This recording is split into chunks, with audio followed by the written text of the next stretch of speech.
Bismillahirrahmanirrahim. Assalamualaikum warahmatullahi wabarakatuh. Alhamdulillahirabbil alamin. Allahumma shalli ala Muhammad wa ala ali Muhammad.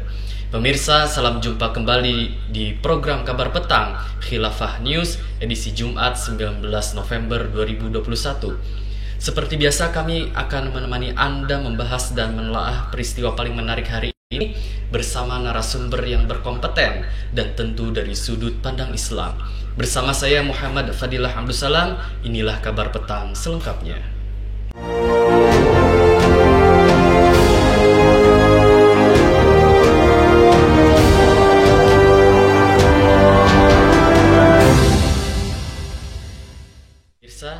Mendikbudristek Nadiem Makarim menegaskan ada sanksi bagi pihak yang melanggar Permendikbudristek nomor 30 tahun 2001 tentang pencegahan dan penanganan kekerasan seksual atau PPKS di lingkungan perguruan tinggi. Salah satunya adalah penurunan akreditasi kampus. Hal tersebut dipaparkan Nadiem dalam tayangan Merdeka Belajar episode 14, Kampus Merdeka dari Kekerasan Seksual, yang disiarkan kanal YouTube Kemendikbud RI seperti dilihat detik.com Senin 15 November 2021. Nadiem awalnya bicara soal sanksi bagi pelaku yang terbukti melakukan kekerasan seksual di lingkungan perguruan tinggi. Dia mengatakan sanksi yang bakal diberikan tergantung dari pelanggaran yang terjadi. Dia kemudian mengatakan ada juga sanksi bagi perguruan tinggi yang tidak menjalankan Permendikbud 30 tahun 2021. Salah satunya adalah penurunan akreditasi. Pemirsa, apakah Permendikbudristek nomor 30 tahun 2021 melegalisasi perzinahan? Apa motif utama terbitnya peraturan tersebut? Langkah apa yang harus diambil umat Islam atas hadirnya peraturan tersebut? Pemirsa, untuk membahasnya kami telah terhubung dengan Bung Adi Victoria dari Geopolitical Institute yang sekarang berada di kota Samarinda. Assalamualaikum warahmatullahi wabarakatuh, Bung Adi. Waalaikumsalam warahmatullahi wabarakatuh. Ya, bagaimana kabar Anda, Bung Adi? Alhamdulillah sehat, Bung Fadil. Alhamdulillahirabbil alamin. Baik, Bung Adi. Mendikbudristek Nadiem Makarim menerbitkan Permendikbudristek nomor 30 tahun 2021 tentang pencegahan dan penanganan kekerasan seksual di lingkungan perguruan tinggi. Ketentuan itu menuai kritik karena dinilai justru bisa legalkan seks bebas di kampus. Betulkah demikian, Bung Adi? Iya, Bung Fadil. Jadi sebagaimana yang sedang hangat ya, yang diperbincangkan oleh masyarakat, baik di sosial media ataupun di forum-forum diskusi baik secara online maupun offline, ini menarik ya, masalah Permendikbudristek nomor 30 tahun 2021 ini tentang pencegahan dan penanganan kekerasan seksual di lingkungan perguruan tinggi atau yang disingkat dengan PPKS, seperti itu, pencegahan dan penanganan kekerasan seksual.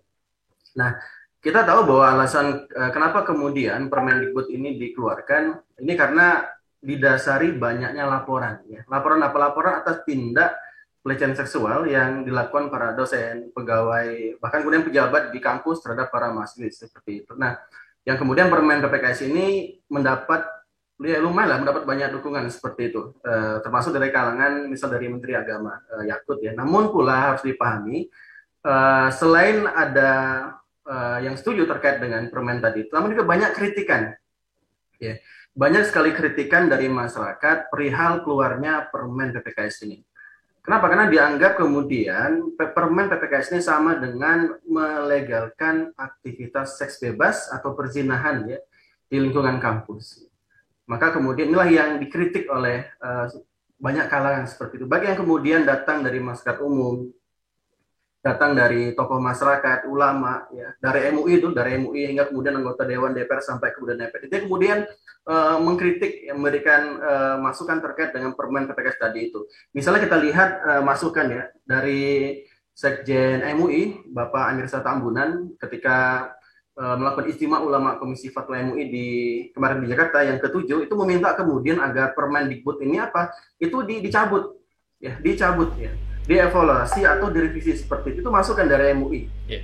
Kemudian juga masukan dari misalnya anggota Dewan, dari kemudian Iliza Sa'dudin Jamal, anggota Komisi 10 DPR. Itu juga mengatakan bahwasanya Permendikbud ini harus dievaluasi kembali. Ini kan sudah keluar ya masalahnya. Jadi harus dievaluasi kembali, dicabut agar kemudian ini bisa merusak terkait dengan standar moral mahasiswa. Inilah kemudian masukan-masukan dari banyak pihak terkait dengan Permendikbud ya, Permen PPKS itu sendiri. Maka kemudian inilah hal yang kemudian menuai banyak kritik dari banyak kalangan seperti itu. Jadi betul sekali bahwasanya Permendikbud ini menuai banyak kritik, banyak kecaman ya. Karena sama artinya Permen PPKS ini sama artinya adalah melegalkan aktivitas seks bebas di kalangan kampus seperti itu. Begitu Bung Fadil. Ya, baik Bung Adi. Lalu apa saja pasal kontroversial yang dibahas dalam peraturan Menteri PPKS ini? Iya, saya juga membaca terkait dengan Permen PPKS itu sendiri ya. Jadi memang ada poin-poin dalam satu pasal yang kontroversial. Bahkan itu sangat jelas berbahaya karena berpotensi untuk melegalkan seks bebas. Ya. Bahkan tidak hanya seks bebas seperti tapi bahkan dalam tataran penyimpangan seksual. Ya. Ini berkaitan dengan ada sebuah frase ya, frase saya baca itu frase tanpa persetujuan atau frasa tidak disetujui, itu bil mana wahid lah, mana yang sama saja. Di mana dalam peraturan tersebut frasa tanpa persetujuan atau frasa tidak disetujui itu ditempatkan sebagai penentu suatu tindakan itu sebagai kategori termasuk kekerasan seksual ataukah tidak seperti itu. Ya, saya baca misalnya itu kata ini frasa tanpa persetujuan atau frasa tidak disetujui ini ada saya baca sekitar 7 kali dalam pasal 5 itu. Misal poin yang pertama ya pasal 5 ayat 2 poin pertama dalam huruf itu dikatakan seperti ini. Menyentuh, mengusap, meraba, memegang, memeluk, mencium dan atau menggosokkan bagian tubuhnya pada tubuh korban tanpa persetujuan korban. Nah, tanpa persetujuan korban ini yang menjadi polemik seperti itu. Selalu kemudian berarti kalau ada persetujuan korban berarti bukan termasuk kekerasan seksual. Kan seperti itu. Nah, maka jelas sekali kalau kita amati dalam pasal ini persetujuan itu menjadi penentu suatu tindakan atau hubungan seksual itu dipandang sebagai kekerasan seksual atau tidak. Ya, seperti itu. Artinya selama kemudian dilakukan dengan atas dasar suka sama suka, adanya konsen atau persetujuan, maka hubungan seksual itu dibenarkan. Ya, legal berarti hak menjadi warga negara. Nah, ini kemudian yang menjadi polemik terkait dengan pasal 5 ayat 2 poin 1 yang tadi itu. Nah, kita juga melihat, saya baca itu pada huruf lain ya, itu ada 6. Misal dalam poin B, memperlihatkan alat kelaminnya dengan sengaja tanpa persetujuan korban. Mengambil, merekam dan atau mengedarkan foto dan atau rekaman audio dan atau visual korban yang bernuansa seksual tanpa persetujuan korban. Masih banyak lagi, huruf yang G, H, J dan seterusnya sampai seperti itu. Nah, ini yang kemudian menjadi kontroversi terkait dengan keluarnya Permen PPKS sendiri. Nah, kemudian ini yang pertama Bung Fadil. Yang kedua kemudian Permen PPKS ini juga berpotensi untuk memberikan perlindungan pada penyimpangan. Tadi saya sampaikan bahwasannya tidak hanya kemudian seks bebas, tapi penyimpangan perilaku seksual. Ya, seperti apa? Seperti LGBT. Kalau kita baca dalam pasal yang kelima ayat 2 bagian A itu tercantum bahwa kekerasan seksual itu meliputi apa? Menyampaikan ujaran yang mendiskriminasi atau melecehkan tampilan fisik, kondisi tubuh, dan atau identitas gender korban. Nah, yang dimaksud dengan identitas gender di sini bukan sekedar masalah lelaki atau perempuan, bukan itu. Ya. Tapi bisa diartikan sebagai gay, bisa lesbian. Artinya, siapapun di lingkungan kampus itu tidak boleh mengkritisi apalagi melarang kaum LGBT. Karena itu kemudian termasuk ujaran kebencian, diskriminatif ya terkait dengan gender tadi itu. Nah, inilah kenapa kemudian Bung Fadil wajar sekali adanya kritikan ya dari sejumlah pihak ya berkaitan dengan Permen PPKS ini. Karena tentu kita semua tidak ingin generasi ini menjadi rusak ya akibat perilaku seks bebas yang dilakukan ya dengan alasan suka sama suka seperti itu. Jadi sekali lagi bahwa wajar jika Permen PPKS ini menuai banyak kritikan dari sejumlah kalangan seperti itu. Gitu Bung Fadil. Iya, baik Bung Adi. Lahirnya Permen ini ternyata menuai banyak kontroversi dari berbagai kalangan. Adanya pasal-pasal multitafsir menjadi pemicu penolaknya. Lantas, apakah hadirnya Permen PPKS memang bisa menjadi penyelesaian yang efektif dan solutif bagi problem kekerasan seksual? Ataukah malah menjadi legitimasi tindak seks bebas di kalangan universitas, Bung Adi? Iya, Permen PPKS ini jelas sekali bukanlah solusi atas masalah yang sedang dihadapi. Ya, masalahnya apa? Masalahnya kan kekerasan seksual pada lingkungan kampus seperti itu. Malah sebaliknya Bung Fadil. Sebagaimana yang telah saya sampaikan di awal tadi bahwa Permen PPKS justru akan melegalkan praktek seks bebas dan juga penyimpangan seksual seperti itu. Bukan malah menjadi solusi. orang yang bukan suami istri misalnya kemudian melakukan hubungan suami istri atas dasar suka sama suka, yang itu kemudian telah mendapatkan persetujuan dari lawannya seperti dari wanita, yang lain seperti itu, maka itu legal. Ya, legal. Kenapa? Karena kemudian atas persetujuan, ya, bukan tanpa persetujuan. Ini jelas berbeda sekali. Dan ini kemudian buah dari paham liberalisme itu sendiri, kebebasan dalam kehidupan sosial budaya masyarakat. Ini kan berkaitan dengan freedom behavior, kebebasan berperilaku, itu paham kebebasan untuk berbuat, bertindak tadi itu. Misalnya kalau kita lihat ya masalah lain dalam Permen PPKS itu, ini masalah satuan tugas yang kita baca, yang diarahkan oleh bagian Permen PPKS itu sebagai unit penanganan kekerasan seksual di kampus. Nah ini berpotensi hanya diisi kaum feminis dan kaum liberalis, ya, sebagai orang yang satu-satunya penafsir tunggal masalah penanganan kekerasan seksual. Ini bisa kita baca dalam pasal 24 ayat 4 yang berbunyi, misal disebutkan anggota panitia seleksi sebagaimana dimaksud ayat 1 harus memenuhi syarat A, pernah mendampingi korban kekerasan seksual. Yang B, pernah melakukan kajian tentang kekerasan seksual, gender dan atau disabilitas. Yang C dikatakan pernah mengikuti organisasi di dalam atau di luar kampus yang fokusnya di isu kekerasan seksual, gender dan atau disabilitas.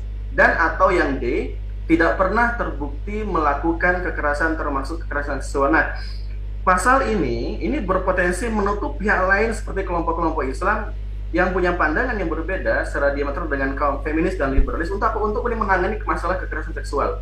Jadi paham berbeda antara kelompok Islam dengan kaum feminis seperti, jadi kemudian ini sangat berbahaya sekali. Gitu Bung Fadil. Ya, baik Bung Adi. Apa saja bahaya paham liberalisme bagi semua lini kehidupan di masyarakat? Lalu apa bahaya liberalisme ketika dijadikan spirit penyusunan berbagai peraturan dan perundang-undangan? Iya, liberalisme itu paham yang sangat berbahaya. Liberalisme itu paham yang dia tegak, berdiri itu di atas 4 pilar kebebasan. Freedom of religion, kebebasan beragama, kemudian kebebasan berpendapat, freedom of speech, kemudian kebebasan ownership, kepemilikan atau memiliki, dan freedom of behavior. Nah ini kebebasan berperilaku tadi itu. Ini jelas-jelas bertentangan dengan Islam ya. Pasalnya kemudian liberalisme itu sama artinya menyetarakan antara kekufuran dengan keimanan, bukan? Ya. Antara ketaatan dengan kebatilan. Seseorang itu dibebaskan ya untuk meluk suatu keyakinan atau kemudian keluar dari suatu keyakinan ke keyakinan lain, atau kemudian malah tidak beragama sekalipun, itu bebas, kebebasan berkeyakinan.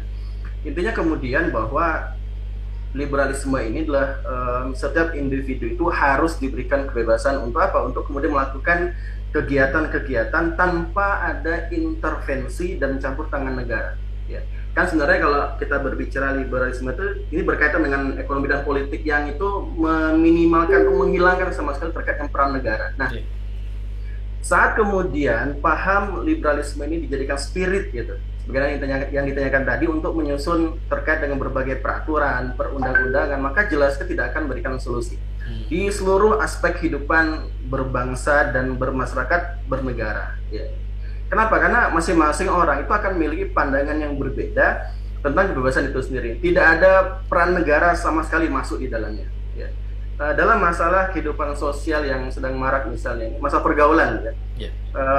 Ini kemudian kaum liberalis dan ini bebas, intinya ingin bebas, ya.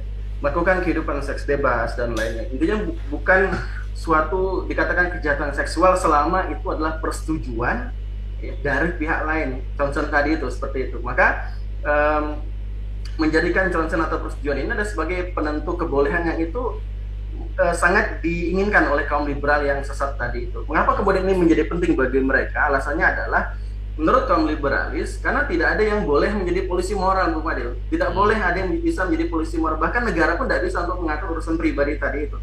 Ya. Maka dengan adanya persetujuan ini, negara tidak boleh melarang siapapun berhubungan seksual. Maka kemudian selama kemudian ada persetujuan, tidak ada masalah, berarti ini masalahnya seperti itu.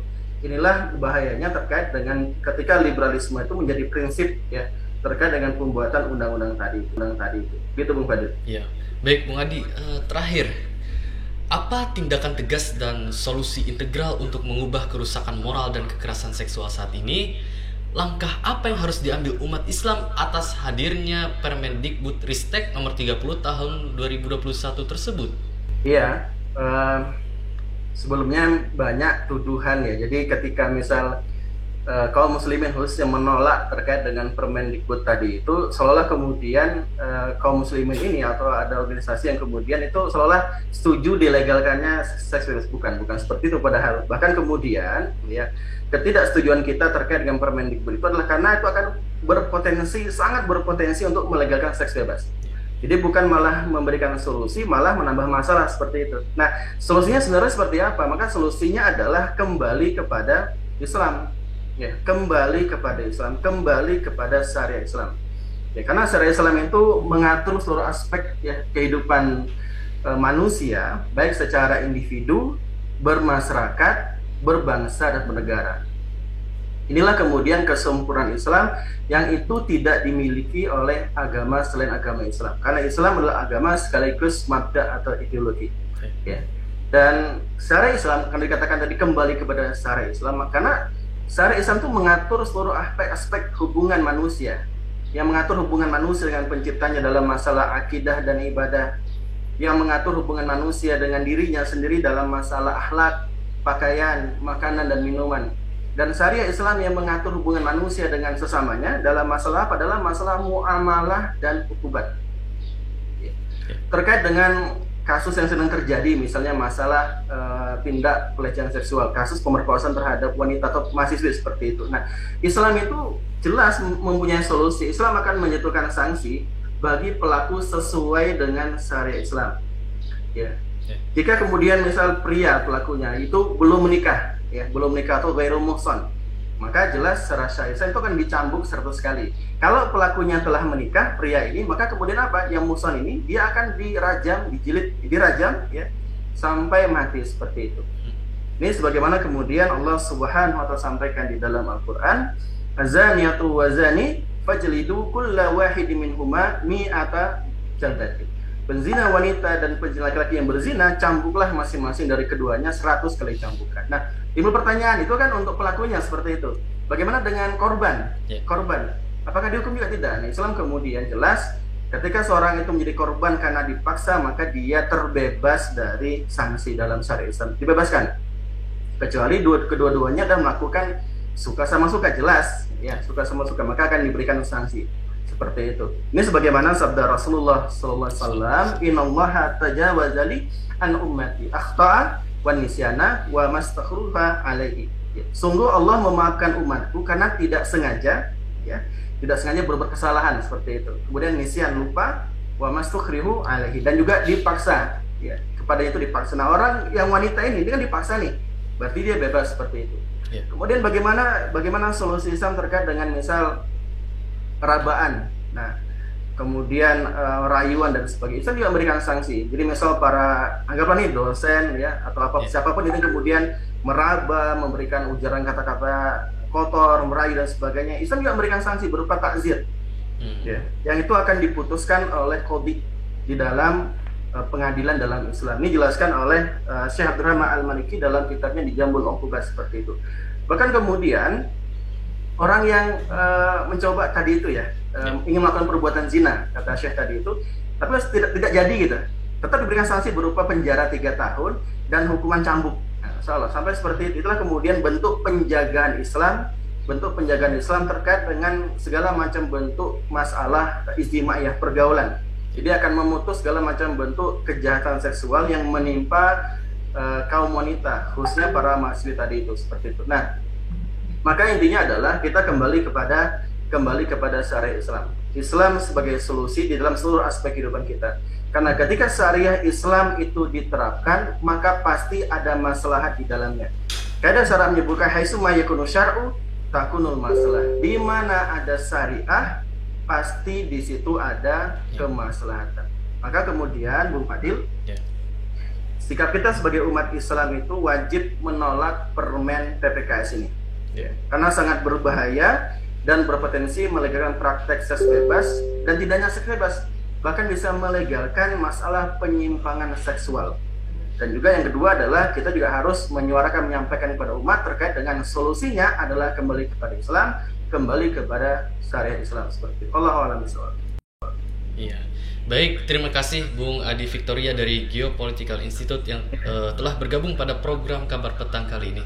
Assalamualaikum warahmatullahi wabarakatuh, Bung Adi. Assalamualaikum warahmatullahi wabarakatuh. Pemirsa Kabar Petang, semoga Anda mendapatkan banyak manfaat dari acara kami. Sampai bertemu lagi di jam dan channel yang sama setiap hari. Jangan lupa untuk like, subscribe, dan klik lonceng untuk mendapatkan notifikasi dari Khilafah News. Akhirnya saya Muhammad Fadilah Abdul Salam bersama kru yang bertugas undur diri.